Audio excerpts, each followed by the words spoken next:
The honourable member for Vancouver Kingsway.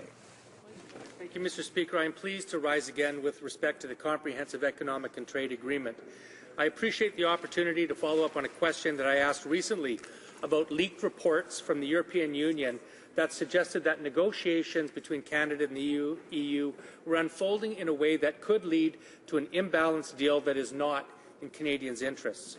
This first document stated that the EU list of offensive interests is larger than the Canadian one, and that Canadian services are on the table while Europe's stay exempted.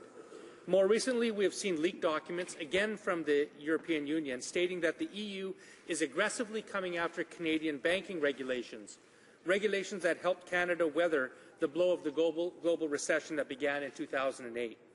Mr. Speaker, I have brought up similar issues with the Parliamentary Secretary before, and he generally says that he won't comment on leaked documents.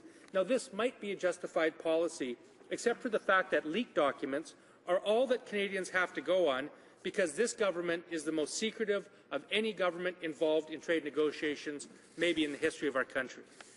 Mr. Speaker, I have been the official opposition trade critic for almost a year now.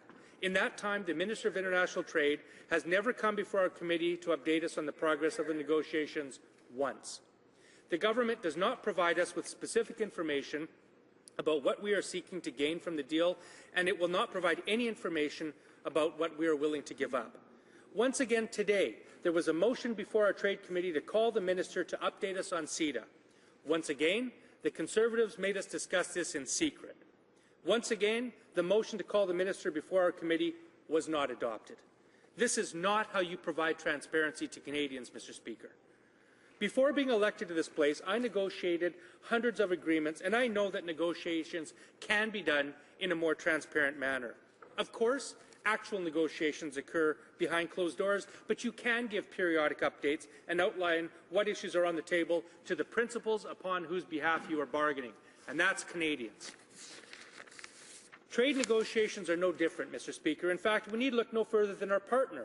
The European Commission, those doing the negotiations on the EU side, must give periodic, detailed updates to their Trade Committee.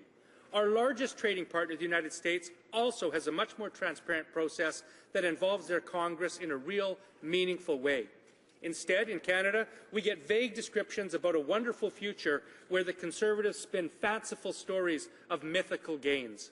Mr. Speaker, economists will tell you that these predictions are laughable, and these claims have been cobbled together by a questionable methodology that is not based on real-world assumptions.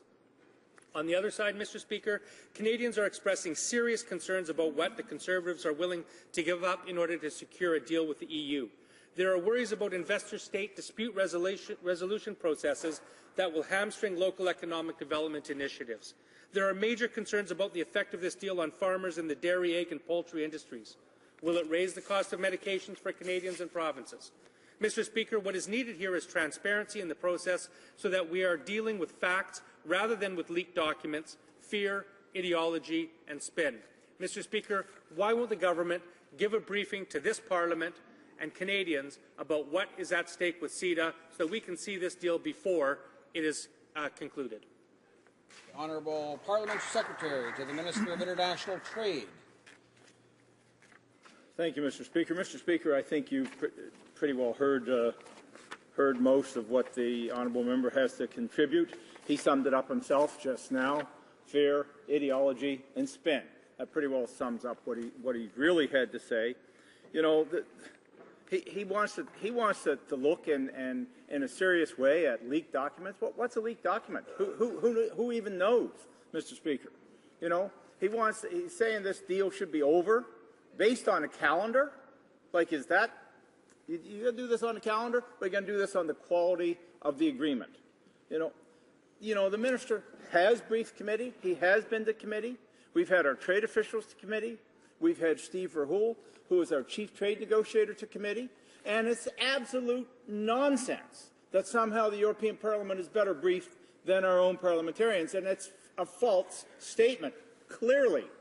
We've been to the European Parliament, and we listened to this nonsense before we went. And when we got there, we found out that the European parliamentarians on the Trade Committee and the Parliament of Europe aren't nearly as well briefed as we were on the facts of the agreement.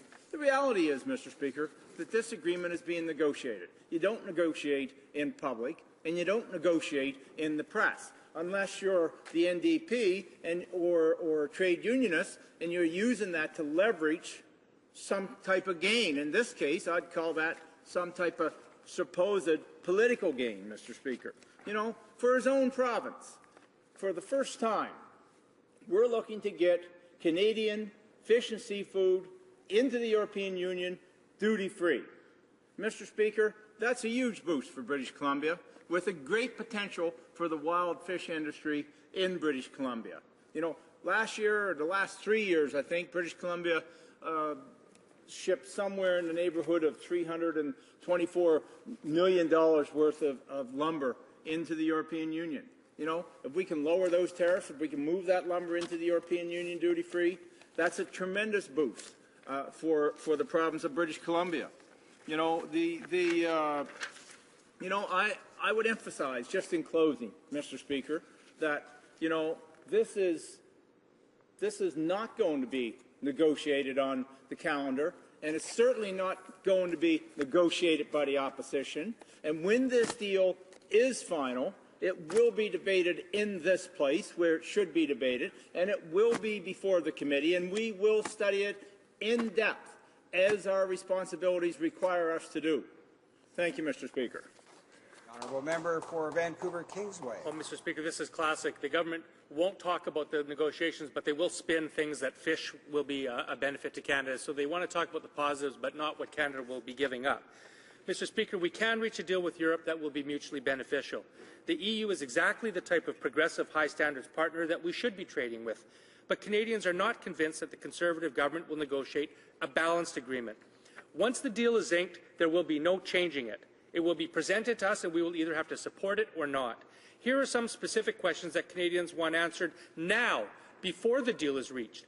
Will farmers in supply-managed sectors be protected? Will taxpayers be protected from lawsuits? Will our federal, provincial and local governments be prevented from setting policies in the interests of Canadians? Will the cost of drugs rise? And if so, does the government have a plan to help Canadians who are faced with these increased costs? Can the government answer these simple questions before Canadians are faced with a fait accompli and presented with an agreement that they have no choice but to say yes or no to? Why can't Canadians be involved in this process? After all, this agreement is for them. Parliamentary Secretary. Mr. Speaker, that's just patent fear-mongering. Those questions have already been answered. The honourable member knows that. You know, he's protected in this place because he can say anything he wants. It must be, this is like Christmas every day for the NDP because they're not held responsible. You're in the House of Commons. You don't have to stick to the written law or rule. You can just simply spin anything you want. Absolute patent nonsense, Mr. Speaker. What this is about is a job-creating, pro-trade plan for the benefit of all Canadians, a minimum of a 20% increase in trade between the European Union and Canada. Jobs, growth, and opportunity for all Canadians are in this trade agreement. Thank you, Mr. Speaker.